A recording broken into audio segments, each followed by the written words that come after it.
বাংলাদেশে এককভাবে আওয়ামী লীগের চাইতে বেশি ভোট কোনো কালেও কোনো লোক পায়নি, কোনো দল পায়নি, ভবিষ্যতেও অদূর ভবিষ্যতেও সেটা পাওয়ার কোনো সম্ভাবনা নেই।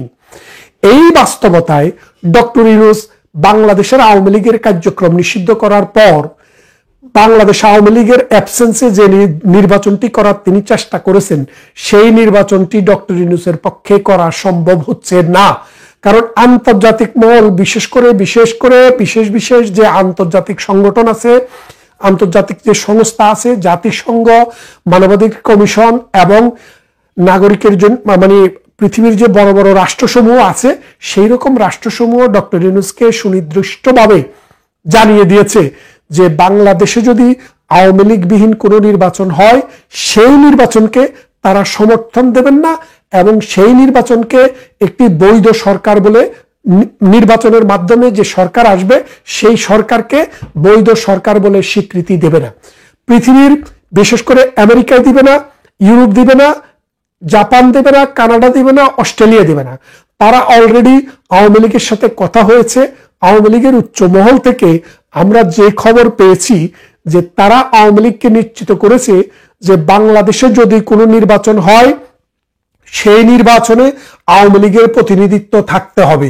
যদি আওয়ামী লীগের প্রতিনিধিত্ব না থাকে, যেই সরকার আসবে সেই নির্বাচনের মাধ্যমে সেই সরকারকে স্বীকৃতি দিবে না এবং সেই সরকারের সাথে কোনো রকমের অর্থনৈতিক কর্মকাণ্ডে তারা দ্বিপক্ষীয় চুক্তি করবে না।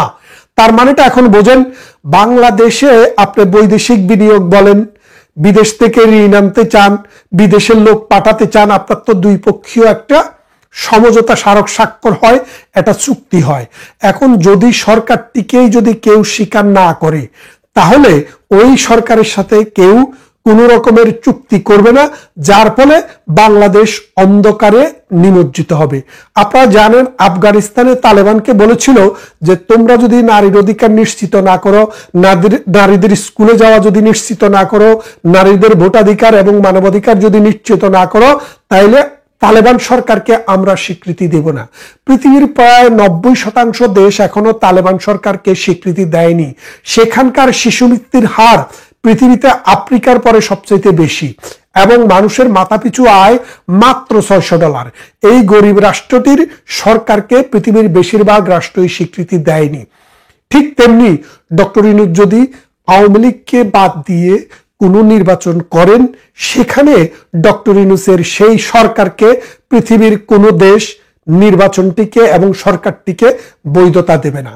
এই অবস্থায় সাম্প্রতিক সময়ে আমাদের দলের একজন নেতা এবং আওয়ামী লীগের নেত্রী জননেত্রী শেখ হাসিনার ছেলে সজীব ওয়াজেদ জয় বলেছেন যে আওয়ামী লীগ ছাড়া কোনো নির্বাচন বাংলাদেশে হবে না এবং আওয়ামী লীগ ছাড়া কোনো নির্বাচন গ্রহণযোগ্য হবে না এবং আওয়ামী লীগকে ভোটে অংশগ্রহণ করতে দিতে হলে এখন থেকে আওয়ামী লীগের কর্মকাণ্ডকে বৈধতা দিতে হবে, তা না হলে আওয়ামী লীগ এইরকম অবস্থায় নির্বাচনে করতে পারবে না। তাহলে আপনারা বোঝেন এই কথাটির অর্থ কি। এবং এখানে এই ভোটের বিষয়টির সাথে আরেকটি বিষয় খুব জড়িত বলতে কিরকম দেখেন, বাংলাদেশের প্রতিবেশী রাষ্ট্র হচ্ছে ভারত। আমাদের অর্থনীতি, সামাজিক, রাজনীতি অনেক কিছুর সাথে এই ভারতের সম্পর্ক রয়েছে। এই দেশটির জন্মের সাথেও ভারত ওতপ্রোতভাবে জড়িত। 1971 সালের মহান মুক্তি সংগ্রামে ভারত যদি সহযোগিতা না করত, 9 মাসের জায়গায় আমাদেরকে হয়তো 9 বছর যুদ্ধ করতে হতো। আমাদের দেশে মাটি, পোড়া মাটি আমরা ফেরত পেতাম, একটি গাছও থাকতো না, অসংখ্য মানুষের মৃত্যু হতো, বাড়িঘর পুড়িয়ে বিরান ভূমি হয়ে যেত। কিন্তু ভারত যখনই আমাদের পাশে এসে দাঁড়িয়েছে, আমরা অতি অল্প সময়ের ভিতরে আমরা এই যুদ্ধে জয়লাভ করেছি। তার মানে বাংলাদেশের জন্মের সাথে ভারতের যেমন জড়িত, পরবর্তীতে গত 53 বছরে নানান প্রকল্পে ভারত আমাদেরকে সহায়তা দিয়েছে। শুধু সহায়তা নয়, আমরা যখন বিদ্যুতের আলোর অভাবে ডুবে যাচ্ছিলাম, তখন তারা বিদ্যুৎ উৎপাদনে সহযোগিতা করেছে এবং ভারত থেকেও বিদ্যুৎ বাংলাদেশে এসছে। ভারতের হলদিয়া পোর্ট ব্যবহার করে আমরা প্রতি বছর 5,000 কোটি টাকা বিদেশে রপ্তানি করতাম। সাম্প্রতিক ভারত সেটি বন্ধ করে দিয়েছে। আমাদের চাল, ডাল, লবণ, তেল, চিনি প্রাত্যহিক জীবনে যে প্রয়োজন, সেটার বেশিরভাগ সামগ্রী আমরা ভারত থেকে কিনি।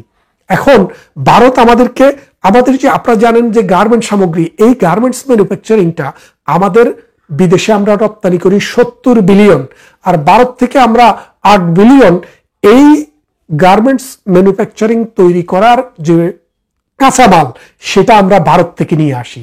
এখন ভারত থেকে দিন দিন সেটা আনা যখন কঠিন হচ্ছে, আমাদেরকে দৌড়াতে হচ্ছে চায়না, আমাদেরকে দৌড়াতে হচ্ছে আমেরিকা, আমাদেরকে দৌড়াতে হচ্ছে ইউক্রেন, আমাদেরকে দৌড়াতে হচ্ছে আমেরিকায়। এর ফলে আমাদের পরিবহন কস্ট বেড়ে যাচ্ছে 20% এবং আমাদের প্রোডাকশন কস্টের সাথে ওই 20% যোগ হয়ে যাচ্ছে, যার ফলে আমরা বিশ্ববাজার থেকে ছিটকে যাচ্ছি। এই অবস্থায় ভারতের সাথে আমেরিকার যে সম্পর্কটি খারাপ ছিল, আমেরিকার সেই সম্পর্কটি এখন টার্নিং নিচ্ছে, অর্থাৎ আমেরিকা এখন ভারতের সাথে আবার সম্পর্ক পুনরুদ্ধারের চেষ্টা করছে এবং ডোনাল্ড ট্রাম্প প্রস্তাবও দিয়েছে এবং সেটা আলোচনার ভিত্তিতে চলছে যে ভারতের যে ট্যারিফ সেটিকে 15 থেকে 20%-এর ভিতরে নামিয়ে আনবে এবং ভারতের সম্পর্ক উন্নয়ন হবে আমেরিকার সাথে। এবং মোদি এবং ভারত এই আমেরিকার যদি সম্পর্ক, আমেরিকার ডোনাল্ড ট্রাম্পের যে সম্পর্ক, সেই সম্পর্কের বরফ যেহেতু গলতে শুরু করেছে, আপনারা বুঝতেই পারেন দক্ষিণ পূর্ব এশিয়ার এই বিশেষ করে বাংলাদেশ এবং মিয়ানমারের এই অংশে যদি কোনো রকমের কোনো সিদ্ধান্ত নিতে হয় তাহলে ভারতের কনসার্নটাকে কনসিডারেশনে নিতে হবে। এটি কিন্তু ডোনাল্ড ট্রাম্প ক্লিয়ারলি বলে দিয়েছে। আপনি দেখেছেন প্রথম ভিজিটে বলেছে যে প্রাইম মিনিস্টার বাংলাদেশ সম্পর্কে বলবে, তিনি বাংলাদেশকে ডিল করছেন লং টাইম।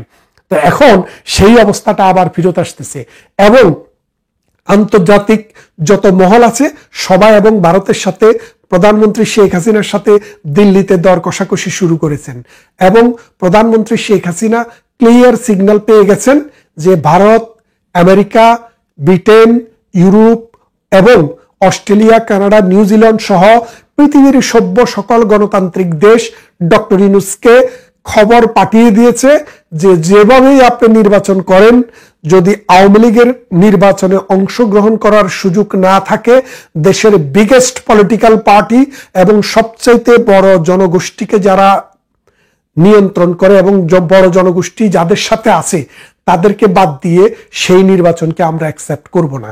আপনি জানেন সাম্প্রতিক জায়গা মানে বাংলাদেশের বড় বড় যে উন্নয়ন প্রকল্পগুলো আছে, এই উন্নয়ন প্রকল্পে সবচেয়ে বেশি আমাদেরকে যে টাকা দেয় সেটা হলো জাপানের জাইকা নামে একটি সংস্থা। এই সংস্থাটি জানিয়ে দিয়েছে বাংলাদেশে একটি সুষ্ঠু নির্বাচনের মাধ্যমে, অংশগ্রহণমূলক নির্বাচনের মাধ্যমে পরবর্তী সরকার যদি না আসে সেই পর্যন্ত তারা আর কোনো বিনিয়োগ করবে না। আইএমএফ ক্লিয়ারলি জানিয়ে দিয়েছে ডক্টর ইউনূসের সরকারের অধীনে তারা আর কোনো টাকা ছাড় দেবে না। অর্থাৎ শেখ হাসিনার সাথে যে চুক্তিটি হয়েছিল, আইএমএফ আমাদেরকে মানে আমাদের অর্থনীতির স্কিউ এবং আমাদের অর্থনীতিকে স্থিতিশীল রাখার জন্য যে লোন দেওয়ার জন্য প্রতিশ্রুতিবদ্ধ, এক কিস্তি প্রধানমন্ত্রী শেখ হাসিনার সময় এসেছিল, আরেক কিস্তি ডক্টর ইউনূসের সময় এসেছিল, কিন্তু এখন তারা বলে দিয়েছে পরবর্তী কিস্তি আর ছাড় হবে না যদি না একটি বৈধ সরকার বাংলাদেশের ক্ষমতায় আসে। এখন ডক্টর ইউনূসকে ভাবতে হবে যে বৈধ সরকার বলতে কি বোঝায়। সকল দলের অংশগ্রহণে যদি সরকার না হয় তাহলে আন্তর্জাতিক মহল সেটাকে বৈধ মনে করবে কিনা। দেখেন বাংলাদেশে এর আগেও এই বিএনপি ছাড়া বা অন্য দল ছাড়া নির্বাচন হয়েছে, কিন্তু সেই ক্ষেত্রে ওইসব দলের নির্বাচনে অংশগ্রহণ করাতে কোনো প্রতিবন্ধকতা ছিল না। আপনি নির্বাচনে অংশগ্রহণ করতে পারবেন, আপনি স্বেচ্ছায় নির্বাচনে অংশগ্রহণ করেননি, তার মানে হচ্ছে আপনি বলেছেন প্রধানমন্ত্রী শেখ হাসিনার অধীনে নির্বাচন হলে যাবেন না, সেই জন্য আপনি যাননি।